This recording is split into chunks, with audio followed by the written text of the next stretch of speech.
సూర్యాపేటకు పోదమా వీరులగన్నట్టి నల్లగొండను చూద్దామా పల్లె నుంచి ఢిల్లీ దాకా ప్రశ్నించ గొంతులై భారత రాజ్యాంగమే పడుగులకు రక్షణంటూ మల్ల త్యాగాలతో పడదమా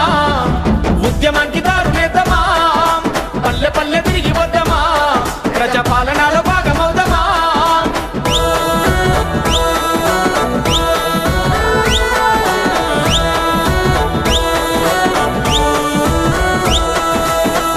మనసూరు చరిత ధర్మ భిక్షము గణత చాకలి